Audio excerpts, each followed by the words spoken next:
Olá! Hoje a gente vai mergulhar em Josué capítulo 17.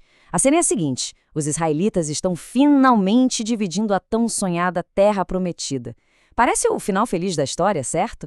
Mas acontece que reivindicar a terra é bem mais complicado do que simplesmente recebê-la de presente. E isso já nos joga direto na questão central que vai guiar toda a nossa análise. Qual é, afinal, a diferença entre ter uma promessa e de fato tomar posse dela? É exatamente essa tensão, sabe, entre a promessa divina e a responsabilidade humana que pulsa no coração deste capítulo. Bom, vamos começar com a primeira de três pequenas histórias dentro do capítulo. E essa aqui é sobre uma luta por justiça que literalmente mudou as regras do jogo. A história toda começa com esse número aí: 5. 5 irmãs, 5 mulheres muito corajosas que, pelas leis da época, estavam com os dias contados para ficar sem absolutamente nada, sem herança, sem futuro. E elas não eram só um número, claro, eram pessoas de verdade, com um problema gigantesco pela frente. Os nomes delas? Maalá, Noa, Hogla, Milca e Tirza. O que aconteceu foi que o pai delas, Zelofiade, morreu sem deixar nenhum filho homem para herdar as terras. A atitude delas aqui é algo impressionante. Elas foram direto aos líderes, Josué, o sacerdote Eleazar, todo mundo, e não chegaram pedindo um favor. De jeito nenhum. Elas reivindicaram um direito. E o mais interessante é que basearam todo o argumento na própria palavra de Deus, como a gente vê aí na citação. E o resultado foi revolucionário. Pensa bem, antes delas, a herança era um direito exclusivo dos homens. Ponto. Depois do que elas fizeram, a lei mudou. Isso não foi só uma vitória pessoal para elas, não. Foi uma reforma legal que trouxe mais dignidade para as mulheres e criou um novo padrão de justiça em Israel. Então, o ponto central aqui é esse. A coragem de se posicionar pelo que é certo não só garantiu o futuro daquelas 5 mulheres, mas reescreveu o código legal para as gerações que viriam. Uma lição e tanto sobre o poder da iniciativa. Agora a gente muda de cenário e vai para a nossa segunda história.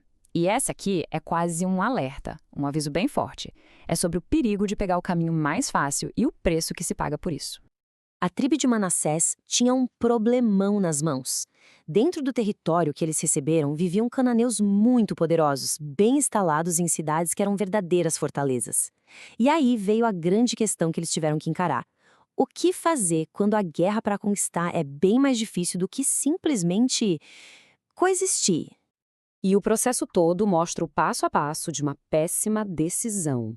Começou com uma falha, uma incapacidade inicial. Mas depois, mesmo quando eles já tinham força para obedecer à ordem de expulsar, eles escolheram fazer um acordo. Por quê? Muito provavelmente por ganância, né? Mão de obra é barata. Só que esse atalho custou caríssimo, abrindo a porta para a idolatria, que lá na frente seria a ruína deles. Isso ilustra de um jeito brilhante uma verdade que vale para qualquer época. Pequenos acordos, principalmente quando vão contra um princípio claro, podem até parecer inofensivos no começo, mas eles quase sempre levam a consequências enormes e muitas vezes desastrosas. Nossa terceira e última história do capítulo muda o foco de novo. Agora não é mais um problema militar, mas sim um problema de mentalidade, uma questão de perspectiva. As tribos de José, que incluíam Efraim e Manassés, foram até Josué com uma reclamação. Na cabeça deles, a porção de terra que receberam era pequena demais para tanta gente. Eles se viam como vítimas, sabe, limitados pelo que lhes foi dado. E a resposta de Josué para essa choradeira toda é uma verdadeira aula de liderança. Em vez de passar a mão na cabeça, ele reformula o problema. Ele transforma a queixa deles num desafio, e o centro desse desafio eram os temidos carros de ferro. Dá uma olhada nesse contraste que é poderoso. Onde eles viam falta de espaço, Josué via oportunidade. Onde eles viam um inimigo invencível com os seus carros de ferro, Josué via a força e o grande número deles como a solução. Ele basicamente disse: "Ah, vocês são numerosos? Que ótimo! Usem essa força toda para criar o espaço que precisam." E é bom entender, esses carros de ferro eram mais do que simples armas. Era a tecnologia militar de ponta daquela época. Mas, mais importante que isso, eles representavam uma barreira psicológica. Eram um símbolo de um desafio que parecia tão grande, tão impossível, que paralisava as pessoas de medo. Depois de virar a chave na cabeça deles, de mudar a perspectiva, Josué dá uma ordem final. Curta, grossa e poderosa. Uma única palavra: expulsarás.